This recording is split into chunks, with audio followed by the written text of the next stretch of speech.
말씀하시는 하나님, 오늘도 성령 하나님께서 이 말씀에 비추어 주셔서 우리의 영혼의 귀에 주의 음성이 들리게 하여 주시옵소서.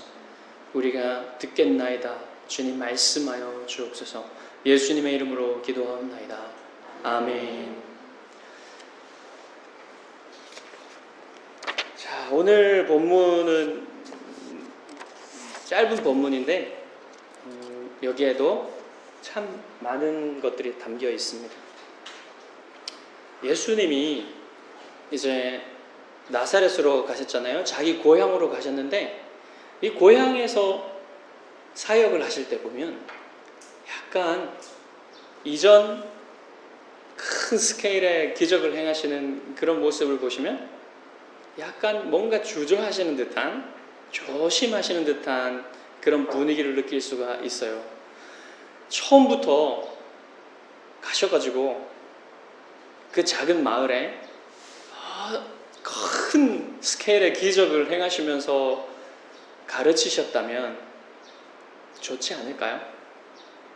먼저 사람들의 마음을 열어놓고 하면 좋지 않겠습니까? 그런데 예수님이 그렇게 하시지 않는 것 같아요. 적어도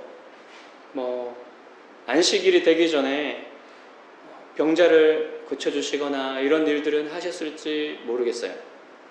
그렇지만 큰 어떤 괄목할 만한 그런 기적은 행하지 않으시고 안식일까지 기다리시는 것을 볼 수가 있습니다.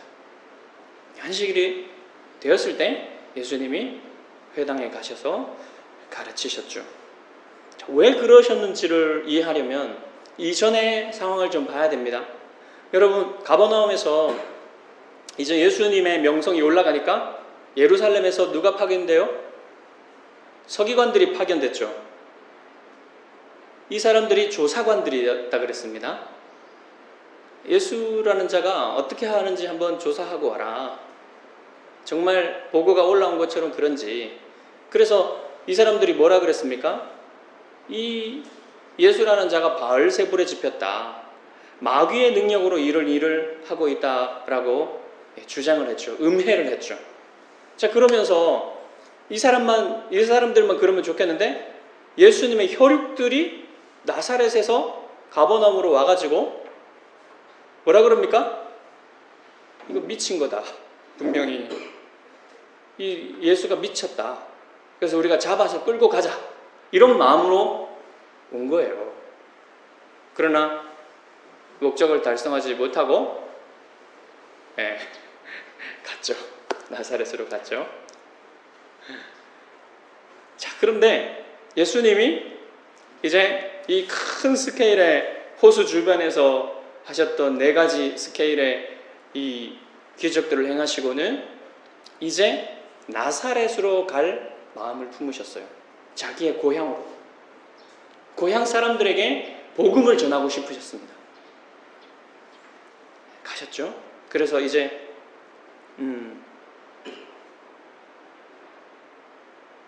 가셨는데 아까 말씀드렸던 것처럼 뭔가 분위기는 아직도 냉랭해요. 뭔가 예수님을 확 받아들이는 그런 분위기가 아니에요. 그렇지만 이전보다는 조금 변한 모습을 느낄 수가 있었습니다. 그게 바로 예수님이 회당에서 가르칠 수 있는 권한을 준 거예요. 여러분, 회당에서 아무나 가르칠 수 없습니다. 저 한번 나가서 가르치게 해주세요. 이러면 되는 게 아니라 회당장과 먼저 이게 돼야 돼요. 승인이 이루어져야 돼요. 그러려면 먼저 어떤 권위를 얻어야 되겠죠. 그 앞에서 가르칠 수 있는 어떤 권위가 있어야 됩니다. 그 정도로 예수님이 일단은 받아들여지고 있다는 거예요. 이런 변화가 왜 일어났을까요? 소문이 전해졌겠죠. 바로 이전에 갈릴리 호수 주변에서 일어났던 4가지 큰 기적들.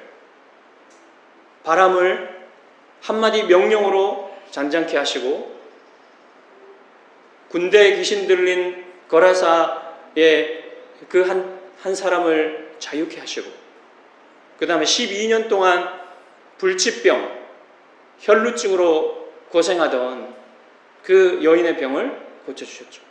그리고 심지어는 야이로, 회당장 야이로의 죽은 딸을 고쳐주시는 일들까지 들었다면 여러분 기대가 생기지 않겠습니까? 조금 뭔가 변화되지 않겠습니까? 그래서 이 마을 사람들이 예수님께 듣기를 바랬을 수도 있어요.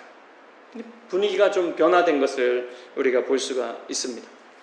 자, 그래서 이제 드디어 안식일이 왔습니다. 안식일 아침이 되었어요. 사람들이 이제 회당으로 모여서 이 하나님의 말씀을 읽는 것을 또 가르치는 것을 듣기 위해서 모입니다. 우리가 주일날 예배드리러 모이는 것처럼 이 유대인들은 토요일날, 안식일날 모이는 거예요. 회당으로. 그래서 예수님이 거기서 가르치시죠. 근데 마가복음은 무슨 내용을 가르치셨는지 내용이 나오지 않아요. 그런데 누가복음에 보면 예수님이 무슨 내용을 가르치셨는지 나옵니다. 물론 누가복음도 압축해서 얘기한 거예요. 핵심은 뭐냐면 누가복음에서 예수님이 가르치신 핵심이 선지자 이사야의 글에 메시아에 관한 예언의 말씀을 읽으셨어요. 두루마리가 창고에 있어요. 창고에 들어가서 그 두루마리를 달라고 하는 겁니다. 맡은 자에게. 그러면 이렇게 양피지에 있는 이 두루마리를 가지고 나와요. 그러면 그걸 쫙 펴가지고 읽으시는 거예요. 예수님이. 그 이사야 예언의 말씀을 쫙 읽으실 때 그 읽는 음성과 또 그 말씀들을 다루는 예수님의 모습에 엄청 놀랐어요. 지혜가 있는 거예요. 권위가 있는 거예요. 그래서 사람들이 매우 놀랐다 그러죠. 그 지혜와 그 손으로 행하는 권능을 보고서 놀랐다. 이렇게 말하는 겁니다. 뭔가 긍정적이지 않습니까? 그런데 여기에는 부정적인 의문이 들어가 있어요. 여러분 보시겠습니다. 2절에 보시면 이 사람이 어디서 이런 것을 얻었느냐? 어디서 이런 것을 얻었느냐? 지금 여기 뉘앙스를 좀 보셔야 됩니다. 이 사람이 받은 지혜는 무엇이고 그 손으로 이루어지는 이런 권능이 어떻게 된 거냐? 이렇게 묻고 있는 거예요. 지금 그냥 놀랍다. 저게 하나님께로부터 온 것이 확실하다. 이렇게 놀란 게 아니에요. 지금 의문을 품는 겁니다. 부정적인. 자, 이 사람들이 질문하는 걸 보면요, 계속 질문이 이어지는데 자신이 이미 어떤 답을 가지고 있는 상태에서 질문을 하는 것처럼 보여요. 그리고 이 질문들을 보면 이미 답을 정해놓고 그것의 증거를 찾는 것 같아요. 보십시다. 이 사람이 마리아의 아들 목수가 아니냐? 야고보와 요셉과 유다와 시몬의 형제가 아니냐? 예수님의 형제들 이름이 나오죠. 남자 형제들. 그리고 그의 누이들. 누이도 한 사람이 아니었던 것 같아요. 동생들, 여동생들이. 적어도 2사람 이상은 된 것 같습니다. 이 사람들의 형제가 아니냐? 그들이 다 지금 그 누이들이 우리와 같이 살고 있지 않는 그 중에는 아마 요셉의 사위도 있을 겁니다. 그죠? 그러니까 예수님의 누이와 결혼한 사람도 거기 앉아 있을 거예요. 자, 그러니까 확실히 이상한 게 많네.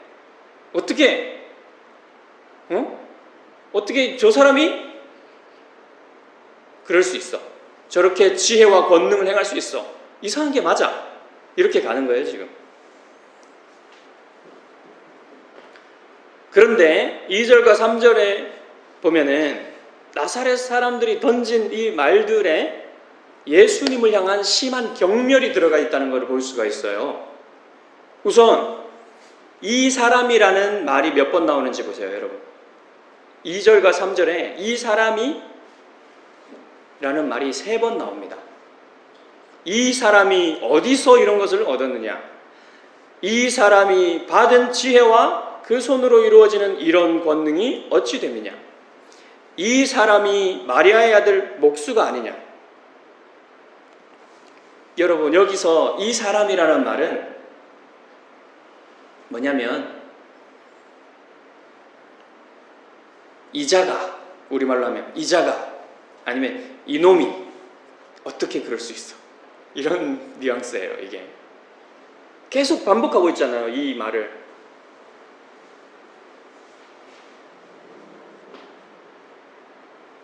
이 나사렛에 여러분, 예수님보다 나이 많은 사람들이 꽤 있었겠죠.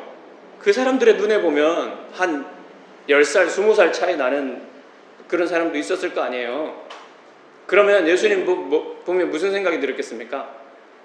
코 흘리게 시절의 그 꼬마, 그 소년, 그 목수일을 하던 그 사람, 이 사람이 뭐 별것이 있겠어, 이런 겁니다. 자, 그리고 두 번째로 마리아의 아들이라 그랬어요. 근데 여러분, 유대인들은요 그 아들을 어머니의 이름으로 부르지 않습니다. 아버지의 이름으로 불러요. 아버지가 죽어도 요셉의 아들이라 그러지 마리아의 아들이라 그러지 않습니다. 이건 뭡니까? 나사렛 사람들이 예수님을 어떻게 보고 있는지를 보여주는 거예요. 요셉의 아들이 아닐 수도 있단 말입니다. 이게 마리아의 아들이란 거예요. 그러면 뭡니까? 답은? 여러분, 답을 아시겠죠? 사람들이, 나사렛 사람들이 예수님을 어떻게 보고 있었는지, 이 요셉의 아들이 아니라 마리아의 아들이라는 겁니다. 얼마나 경멸적인 말이에요. 예수님은 그런 걸 참고 살아오신 거예요. 자, 그리고 세 번째로 목수라 그랬어요. 마리아의 아들 목수. 목수라는 말은, 여러분, 목수라 그러면 뭐 좋은 말일 수도 있잖아요, 그죠? 그런데 당시에 목수는 우리 조선시대의 도공들처럼 천한 직업이에요. 매우 천하게 여겨지는 직업이었어요. 그리고 그 목수 앞에 원문에 보면 관사가 붙어 있어요. 그러니까 그 목수인 거예요. 그 목수. 마리아의 아들 그 목수가 아니냐. 이것은 뭐냐면 나사렛의 유일한 목수든지, 예수님이, 그러니까 아버지 요셉이 죽고 나서 그 가업을 이어받아서 유일한 나사렛의 목수든지, 아니면 대표적인 목수라는 말입니다. 그러니까 목수라는 거예요, 목수. 다른 좀 그래도 그들이 고귀하게 여기는 그런 인사가 아니라 목수 일을 하던 이 사람 말이냐, 이 천한 사람. 그 다음에 마지막으로 야고보, 요셉, 유다, 시몬의 형제가 아니냐, 그 누이들이 우리와 함께 여기 있지 아니하냐, 이렇게 했는데요, 우리말로 하면 이런 겁니다. 이놈이 우리처럼 갱상도 문디 아이가 전라도 뭐 그런 거 아니냐 이러는 거예요. 그러니까 여기에 얼마나 다 들어있어요. 이 경멸의 말들이 지금 여기에 들어있다는 것을 우리가 볼 수가 있죠. 자, 여러분, 서양 속담에 익숙함이 경멸을 낳는다, 이런 속담이 있는데 정말 지금 딱 여기에 맞는 말이에요. 너무너무 익숙하니까 달리 보이지를 않는 겁니다. 자, 여러분, 사람은 누구나 가까이 가면 어때요? 부족함이 다 보이죠. 가까이 가면 갈수록 사람들은 부족함이 더 많이 보입니다. 아무리 훌륭하다고 사람들이 얘기하는 사람일지라도요, 가까이 가면, 심지어는 주기철 목사님, 손양원 목사님도 가까이 가면 부족함이 다 드러나요. 사람이 안 그럴 수가 없는 겁니다. 그런데 예수님은 아니에요. 예수님은 다른 사람이었어요. 물론 우리처럼 인간으로서 가지고 있는 약함은 다 가지고 있었어요. 예수님도 다 가지고 있었어요. 안 자면 피곤하고, 안 먹으면 배고프고, 이런 거 다 있는 겁니다. 근데 예수님에게는 도덕적인 부족함, 인격적인 부족함은 없었어요. 물론 예수님도 인간으로서 자라나야 했습니다. 그 키와 지혜가, 그 경험들이 인간으로서는 자라나야 했어요. 누가복음에 보면 그렇죠. 그 키와 지혜가 자라나서 더욱 사람들과 하나님께 사랑을 받더라. 이렇게 되어 있죠. 예, 그런 것처럼 예수님도 자라내야 했지만 예수님에게는 그런 종류의 부족함은 없는 겁니다. 자, 그러니까 다시 말하면 죄는 없는 거예요. 예수님께는 죄는 없는 거예요. 그렇지만 예수님이 자신이 하나님이심을 드러내지 않고 그 30년 어간을 그냥 아주 평범하게 그 나사렛이라는 궁벽한 동네에서 그 사람들과 그냥 아주 평범하게 살았기 때문에 사람들이요, 보세요. 이분이 다른 사람이란 다른 분이라는 것을 모르잖아요. 그만큼 자신을 드러내지 않으시고 살았어요. 예수님이.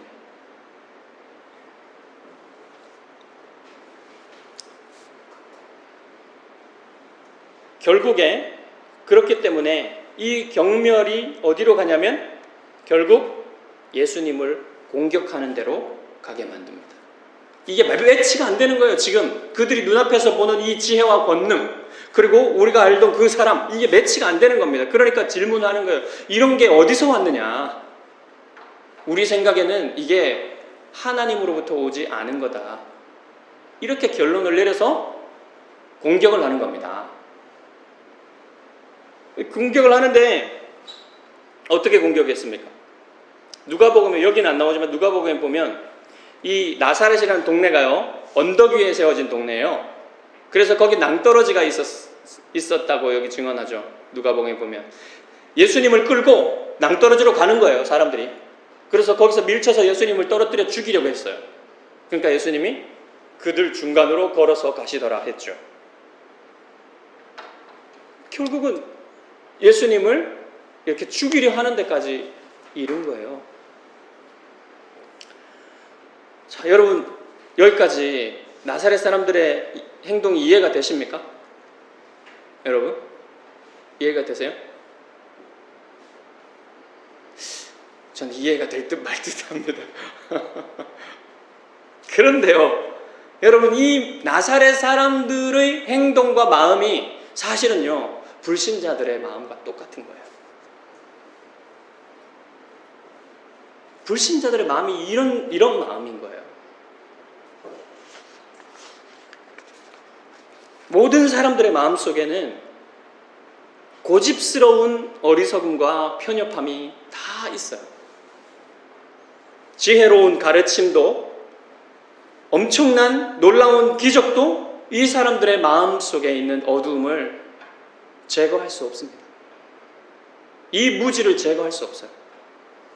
이것은 영적인 어두움이기 때문에, 영적인 무지이기 때문에, 하나님을 알지 못하도록 하는 영적인 어두움이 가리고 있어서 이것을 뚫어낼 수가 없습니다. 제거할 수가 없어요. 누구도 무엇도 제거할 수 없습니다. 심지어는 그 사람이 놀라운 어떤 영적인 경험을, 영적인, 여기서 말하는 초자연적인 경험, 기적의 경험이죠. 이런 것을 하더라도요, 이게 제거가 안 돼요. 여러분, 예를 들어 볼까요? 이스라엘 백성이 출애굽했죠. 그때 하나님이 애굽에 10가지 재앙을 내리셨잖아요. 역사 가운데 이런 적이 없어요. 오직 이스라엘 백성을 구원하기 위해서만 하나님이 행하신 이런 재앙이, 그것을 경험했죠. 그리고 뒤에는 애굽의 철병거, 정예, 특수부대, 앞에는 홍해가 놓여져 있는 상황에서 하나님이 뒤에는 막으시고 앞은 열어서 홍해를 건너가게 하셨죠. 그리고 시내산에 이르러서는 하나님이 어느 민족에게도 주신 적이 없는 하나님의 율법을 주십니다. 십계명을 주십니다. 그리고 십계명을 어떻게 적용해야 하는지를 율례로 주셨어요. 이런 민족이 어디 있습니까? 이렇게 하나님을 직접적으로 경험할 수 있는 사람들이 누가 있겠습니까?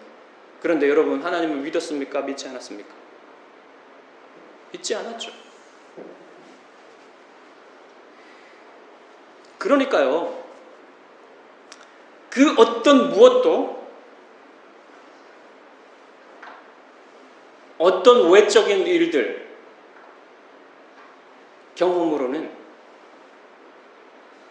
인간 안에 있는 영적인 어두움을 제거할 수 없는 겁니다. 여러분, 지금도 마찬가지예요. 아무리 훌륭한 사람이 지혜로운 말들로 사람들을 가르치고 강의를 하고 또 심지어는 어떤 기적을 행한다 할지라도 그것 가지고 그 사람이 구원받게 할 수 없는 거예요. 오직 하나님의 은혜가 그 사람에게 임하지 않으면 불가능한 겁니다. 너희가 그 은혜에 의해서 믿음으로 말미암아 구원을 얻었나니 이것이 너희에게서 난 것이 아니라고 했습니다. 오직 하나님의 은혜로만 받을 수 있는 거예요. 믿을 수 있는 거예요. 하나님을 알 수 있는 거예요. 여러분, 정말 그런 사람들 여러분 주위에 없습니까? 기적을 체험했어요. 어떤 영적인 경험을. 그럼에도 불구하고 나중에 보니까 이 사람이 예수님을 떠나 있는 모습을 여러분 못 보셨습니까? 그리고 성경을 정말 많이 공부하고 한 사람인데도 성경을 많이 읽었어요. 뭐 10독. 저는 성경을 정말 많이 읽었습니다.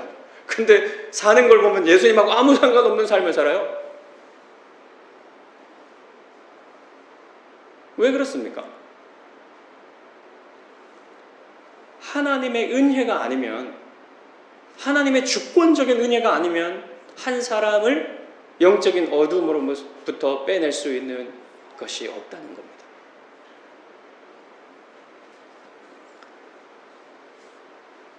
한 가지 더 생각해 볼 것은, 여러분, 불신자들뿐만 아니라 신자들도, 믿는 사람들도 예수님을 멸시할 수가 있어요. 오랜 세월 신앙생활을 하다 보면 자신이 지금 예수님 앞에 살고 있는지, 자신이 지금 예수님의 말씀을 듣고 있는지, 이런 것에 대해서 생각이 너무 희미해지는 겁니다. 무감각해지는 거예요. 영적으로 무감각해지는 겁니다. 늘 들어오던 말씀이고 늘 해오던 신앙생활인데 다를 게 뭐가 있겠어? 그냥 늘 해오던 대로 하면 되지. 이렇게 간다면 이 영적인 무감각의 상태가 고착되게 됩니다. 그래서 어떤 변화를 추구하지 않게 되는 상황에 이르게 돼요. 이 나사렛의 사람들처럼 예수님이 오셔서 거기에서 가르치고 계신데도 전혀 마음이 열려 있지 않습니다.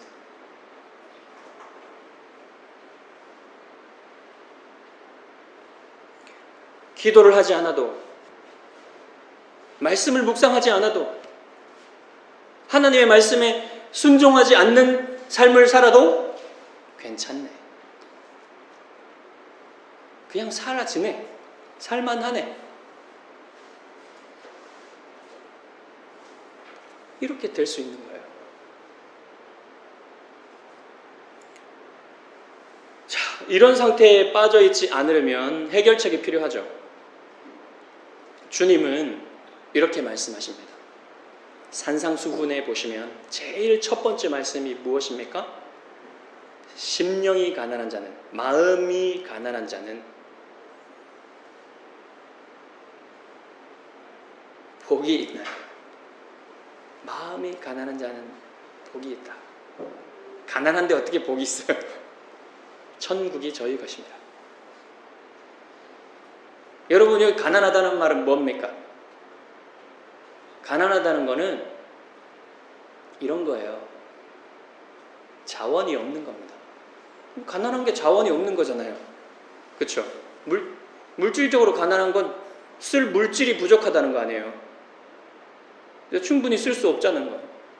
그러면 여러분, 심령이 가난한 건 뭡니까? 하나님의 뜻대로 살 수 있는 영적인 자원이 자기 안에는 없다는 거예요. 자, 심령이 가난한 상태는 그걸 깨닫고 인정하며 그렇기 때문에 하나님께 그 자원을 구하는 상태가 심령이 가난한 상태예요. 그런데 심령이 부한 상태는 어떤 겁니까? 마치 자기 안에 자신의 힘으로, 자신의 안에 있는 자원으로, 어떤 자원으로 내가 하나님 뜻대로 살 수 있다, 이렇게 생각하는 거예요. 이게 심령이 부한 사람이에요. 여러분, 우리 자주 심령이 부한 사람입니다. 그래서 하나님께 구하지 않아요. 심령이 부하니까. 가난하지 않으니까. 그래서 예수님이 가장 먼저 하나님의 뜻대로 사는 사람은 이런 사람이어야 한다 라고 말씀하실 때 심령이 가난한 사람은 복이 있다 얘기하시는 거예요. 그럴 때 천국이 그 사람의 것이 된다는 것은 무엇이냐면, 그럴 때 하나님의 다스림을 받으시고 그럴 때 하나님이 공급하시는 삶을 살 수 있다. 그게 바로 천국의 삶이에요. 하나님 나라의 삶인 겁니다. 그 상태가 되지 않은 거는 그러니까 들어가지 못한 거예요. 천국에서 천국적인 삶을 살고 있지 못한 겁니다. 그러니까 늘 자신의 영혼이 가난한 상태에 있는지 그렇지 않은지를 살펴야 된다는 겁니다. 그렇지 않다면 다시 가난하여지도록 하나님 제게 하나님 뜻대로 살 수 있는, 심지어는 저의 생존 자체, 삶 자체도 하나님의 공급하심이 없으면 불가능합니다 라는 걸 인식하는 거예요. 진짜로 가난한 거예요.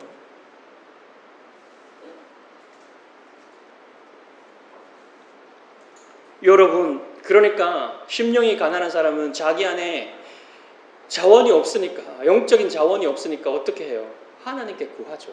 기도하죠. 그래서 기도하는 겁니다. 그래서 하늘의 양식인 말씀을 묵상하는 거예요. 내 안에 자원이 없으니까.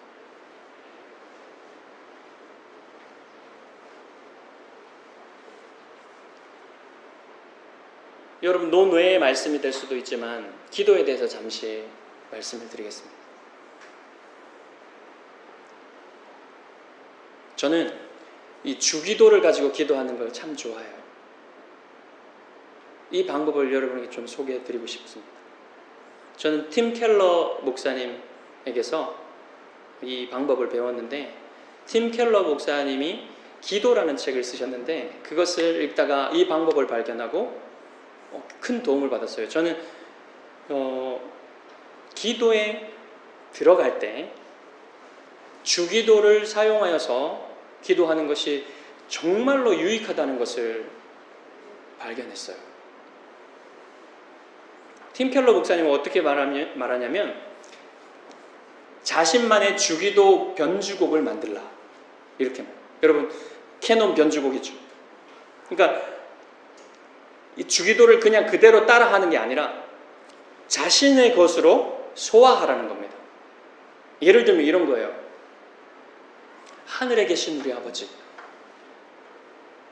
여러분, 그건 다 아시잖아요. 여러분, 다 외우고 계시잖아요. 하늘에 계신 할 때 하나님은 하늘에 계시죠. 낮고 천한 이 땅에 존재하는 우리들과 다르시죠. 완전히 우리와는 다른 높으신 하나님, 완전하신 하나님이시죠. 하나님이 그러한 분이심을 인정하며 하나님을 찬양합니다. 하나님만 제 삶에서 높임 받으시기 원합니다. 우리 아버지. 그렇지만 하나님이 우리 아버지가 되시다니요. 저의 아버지가 되시다니. 이 낮고 천한 이곳에도 하나님이 오시는군요. 저에게 오셔서 저와 함께 하시길 원하시고 저에게 모든 필요를 공급해 주시는 아버지이시고 하나님 너무나 감사합니다.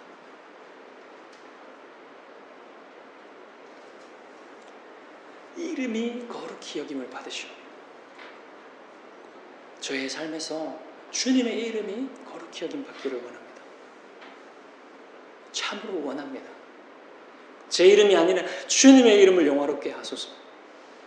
여러분 자신의 주기도문 변주곡을 쭉 만들어 갈 수 있어요. 여러분 저는 기도하면서 이 주기도문 변주곡을 가지고 하는 것도 참 좋지만 주기도문 자체를 그냥 가지고 기도하는 것도 너무 좋다는 걸 발견했어요. 그냥 주기도문만 가지고 기도하는 거예요. 어떻게 하냐면 천천히 한 단어씩 하나님께 올려드리는 거예요. 묵상하면서. 그러면 이 기도 자체가, 주기도문 자체가 저의 기도가 되는 겁니다. 저의 하나님을 향한 마음을 담아서 드리는 기도가 돼요. 그러다가 예를 들어서 일용할 양식을 주옵시고 라는 기도에 이르르면 그것이 성도들을 위한 기도로, 가족을 위한 기도로, 나라를 위한 기도로 이렇게 바뀌어 나갑니다. 이렇게 뻗어나가 확장되어 나갑니다. 여러분도 이 주기도를 사용해서 기도해 보세요. 여기에 내용들은 하나도 버릴 것이 없고요. 가장 주님이 좋은 기도라고 가르쳐 주신 기도예요.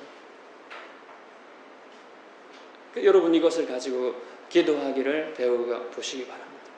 기도에 많은 도움이 되실 거예요.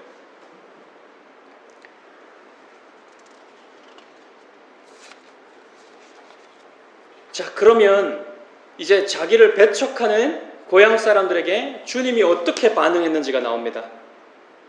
주님이 어떻게 반응했습니까? 우선 4절에 보시면 선지자가 자기 고향과 자기 친척과 자기 집 외에서는 존경을 받지 못함이 없느니라. 여러분 이건 책망이에요. 주님이 자신을 선지자에 빗대어 말씀하시고 계시죠? 실제로 주님은 선지자이십니다. 완벽한 선지자세요. 그 자신이 하나님에게서 받아서 말하실 뿐만 아니라 그 자신이 하나님이시니까 누구보다 완벽한 선지자시죠. 선지자는 하나님의 말씀을 대언하는 사람이잖아요. 그런데 예수님은 하나님 자신으로서 말씀을 하시는 거예요. 그러니까 그 누구보다 완벽한 선지자이시죠. 그렇지만 그분을 나사렛 사람들이 대적하는 겁니다. 그러니까 책망을 받아야 마땅하죠.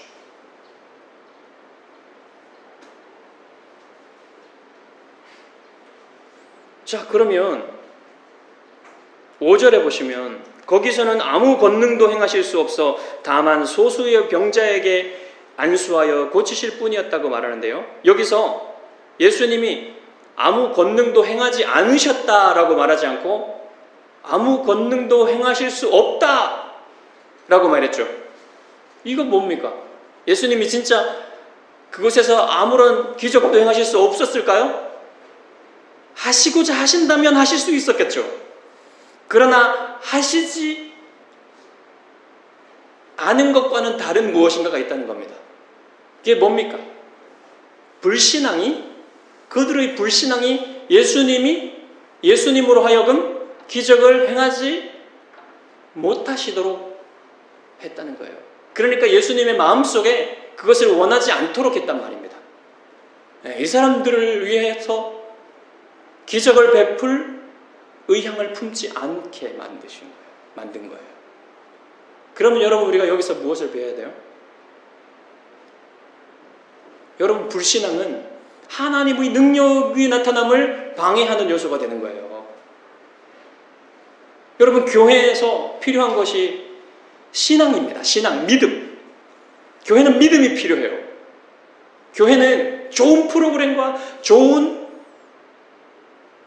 조직도 필요하고 많은 사람들도 필요하고 좋은 제도도 필요하겠지만 그것보다 더 중요한 것이 믿음인 거예요. 믿음으로 행하는 일에 하나님이 그의 능력을 나타내시는 거예요. 왜 그렇습니까? 좋은 제도와 좋은 프로그램과 좋은 사람들, 훌륭한 사람들, 많은 사람들이 일을 하면 사람들의 이름이 드러날 뿐이에요. 그렇지만 우리가 하나님의 약속을 믿고 하나님 자신을 믿고 행할 때 하나님의 이름이 우리를 통해서 영광 받으시는 겁니다. 그렇기 때문에 하나님이 믿음으로 하는 것을 기뻐하세요. 믿음이 필요한 겁니다. 그래서 여러분, 무엇을 구해야 합니까? 믿음을 구하십시오. 믿음을 달라고 구하십시오. 하나님의 사명을 감당하기 위해서 믿음을 주십시오. 믿음을 주십시오, 저에게. 하나님의 약속을 온전히 믿을 수 있는 그런 믿음을 주십시오. 온전히 신뢰할 수 있는 믿음을 주십시오. 믿음은요, 세상 문화와 세상의 가치와 세상의 기술을 위에 우위를 갖는 게 아닙니다. 믿음은요, 세상과 다른 기준이에요. 세상 기준은 뭡니까? 내가 우주의 중심이라는 겁니다. 내가 세상의 중심이라는 거예요. 모든 세상은 나를 위해서 돌아간다는 거예요. 돌아가야만 한다는 거예요. 그리고 그렇지만 믿음은 무엇이냐면 모든 우주의 중심, 나의 삶의 중심은 하나님이시더라고 고백하는 거예요. 그게 믿음입니다.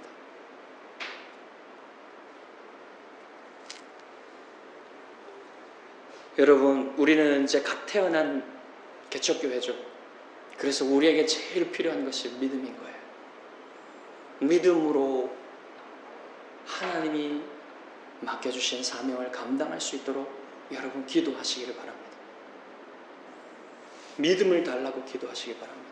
그리고 여러분의 마음속에 가난한 심령이 되게 해달라고 기도하시기 바랍니다. 가난한 심령으로 늘 아버지께 영적인 자원을 구하며 믿음으로 이 주님이 맡기신 영광스러운 일을 해나가는, 그래서 아버지께 기쁨이 되는, 예수님께 기쁨이 되는 예수 기쁨 교회가 되기를 바랍니다. 기도하겠습니다. 고마우신 하나님, 감사합니다. 주님은 이 땅에서 배척을 받으시고 십자가에 죽기까지 그 길을 걸어가셨습니다. 주님, 우리에게도 믿음을 주셔서 주님의 제자의 삶을 살게 하여 주시고 주님이 걸어가셨던 길 저희도 믿음으로 걸어갈 수 있도록 늘 하나님의 말씀과 하나님의 은혜를 공급하여 주시옵소서. 이것을 위하여 늘 기도하며 우리 교회의 믿음이 충만한 교회가 될 수 있도록 인도하여 주옵소서. 예수님의 이름으로 기도하옵나이다. 아멘.